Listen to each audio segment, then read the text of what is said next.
Good, good morning, all.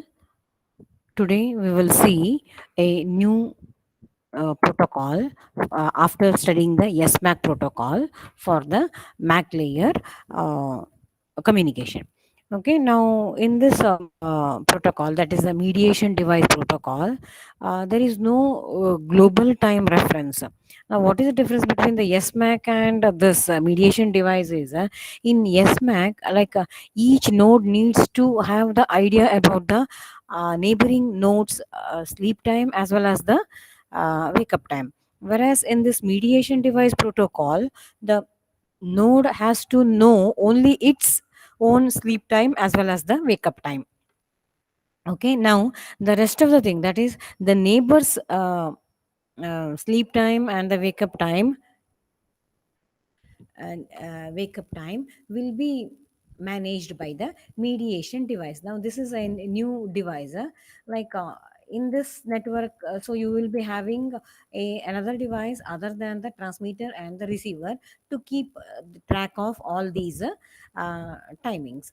So actually here, no global time reference. Each node has its own sleeping schedule and does not take care of its neighbors sleep schedules. Okay, upon each periodic wake up, a node transmits a short query beacon having its node address and its willingness to accept packets from other nodes. Okay, so it is like whenever it is designed in a different way, each nodes. Okay, so whenever one node A, okay, is in the wake up state, it sends a query beacon, okay, having the node address, that is node A. Okay, and it shows the willingness to accept, that is it is ready to accept the packets from the other nodes. Now this is actually nodes in the receiving mode. Okay, if no packet is received during this window, that is window means a time slot, the node goes back into the sleep mode. Okay, now when if at all the node is in the transmit mode, okay, node wants to transmit a packet to a neighbor, it has to synchronize with it. Okay, first, before transmitting the packets, okay, of data, it needs to synchronize, that is actively waiting for query beacon, but this wastes considerable energy. Okay, so now actually B wants to send to A, so but B has no idea about the time pattern of the time pattern of the uh, A. Okay, so it has to wait now until it sends the query beacon. Okay, once it is sent, then only it can go for the synchronization. So that is actually wasting the energy of the transmitter when it wants to transmit. The dynamic synchronization approach achieves this by synchronization without requiring the transmitter to be awake permanently to detect the destination's query beacons. To achieve this, a mediation device, that's why this is called as mediation device protocol. Okay, mediation device is used. Now, the mediation device will have the full duty cycle. The mediation device can receive the query beacons from all nodes, okay, in its vicinity and learn their wake up periods.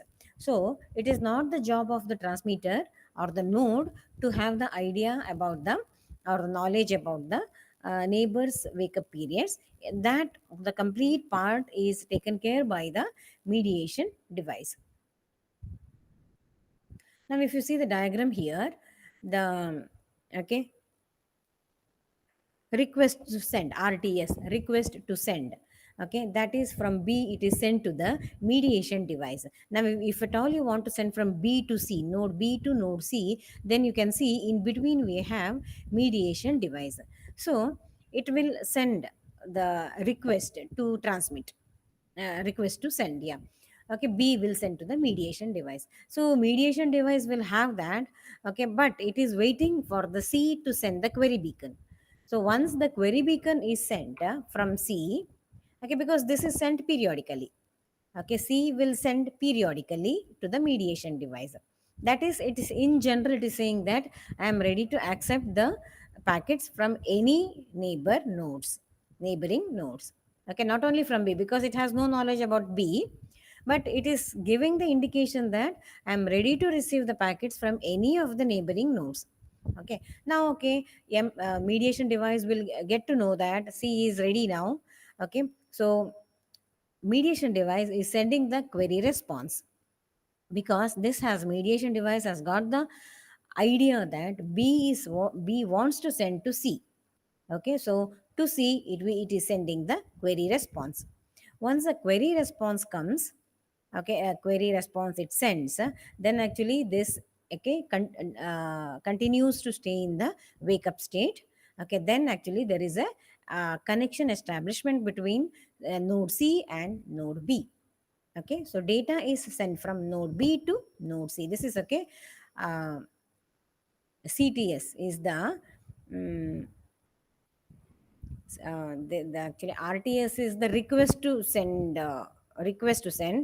This is a I'll tell you in the next class. CTS is something to send. It is okay. It is giving the acknowledgement, okay, to be to send this thing. So data is sent here. Once the data is over, it sends the acknowledgement saying that that is the end. Okay, so in this way the timing adjustment is done. If C wouldn't have got at the hour, okay, okay, forget about C. In this moment, and even the node D is there. Node D, okay, is not getting any signal from, okay, any of the nodes. So it will send the query beacon, and then actually since it does not have any other address, okay, it goes to sleep state. After some time, again it will send the query beacon to the mediation device. Again, no response, so it will go to sleep state. So in this way, most of the time it will be in sleep state. Okay, hence it is saving the energy of the node. Which one? Node D. Whereas node C, now actually somebody wants to send, that is node B wanted to send to node C. So node C continued to stay in the wake up state, okay, until it finished the node B finished the data. Then it will send the acknowledgement, and then it will go to the sleep state. Okay.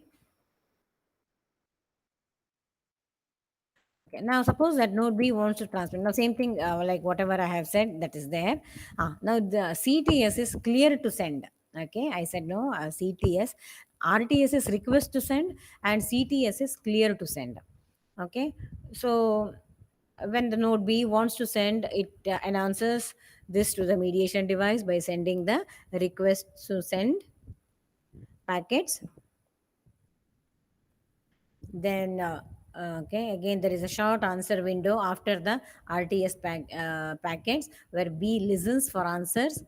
Okay, after MD has received B's packet, it waits for C's next query beacon, because when once the query beacon comes, then only it is sure that the node C is in the wake up mode now. Okay, it has to wait. Mediation device has to wait until C sends the query beacon.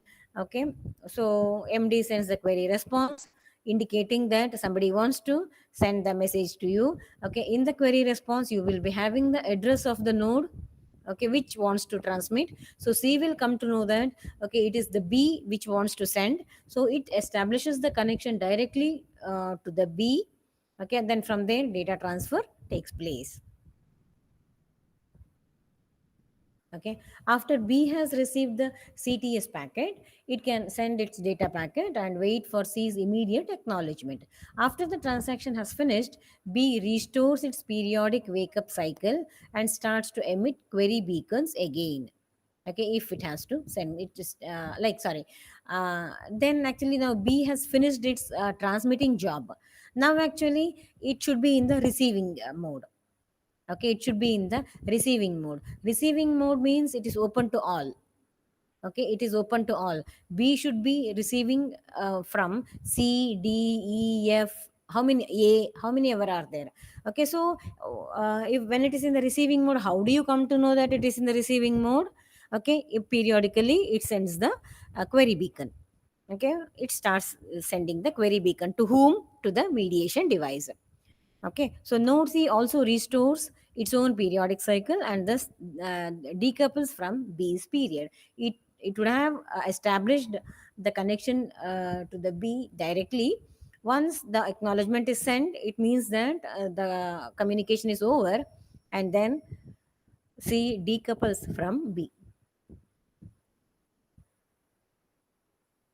Now, what are the advantages here? Okay, first, it does not require any time synchronization between the nodes. Okay, only the mediation device has to learn the periods for the nodes. This is one advantage. Okay, that is, it need not have uh, uh, idea or the knowledge of neighboring nodes, uh, sleep time as well as the wake up time. All those jobs are handled by mediation device. So that is one main advantage. Transmitter and receiver have to see to it that when they have to send data and actually when they have to receive. And one more advantage is the protocol is asymmetric in the sense that most of the energy burden is shifted to the mediation device, which is like it as on now it is assumed to be power unconstrained. Like power can be delivered enough because uh, it is a mediation device. So for many nodes, it is you are using one mediation node. Okay, I'll tell you how the power is saved. If all these idea or the knowledge about the neighboring nodes, if it should have been in the every B or C, or that is a nodes, then actually each node should have had high energy to hold these datas and all. Whereas now mediation device is introduced, but mediation device not one to one, it is one to many. Okay, so for many nodes, one mediation device is sufficient. So in this way, you are reducing the burden of the energy which has to be uh, taken care by the entire network. The other nodes can be in the sleep state most of the time and have to spend energy only for the periodic beacons. Okay, so other nodes will not have the burden of saving the data or storing the information. All those things it will not have. Now, drawbacks are also there. Now, one striking drawback is we have to introduce one more device in the network, mediation device, one more device in the network. As like, whereas our idea is to minimize, okay, minimize the structure of the uh, wireless sensor network. Now, here one is added. The mediation device is energy unconstrained, which does not conform to the idea of a simply thrown out wireless sensor network. That means actually, like uh, directly we cannot say that it is like energy unconstrained. Okay, compared to every node, when we consider this is energy unconstrained, there are sufficient mediation devices to cover all nodes. Okay, so adding these mediation devices, uh, as I said, for a few nodes, one mediation device is sufficient. So in a network, we are going to add quite a number of mediation devices. So that becomes one like drawback. When you say yes, it becomes an drawback. Synchronization of that power one to that. Okay, maintenance of that device, everything is included in the WSN itself.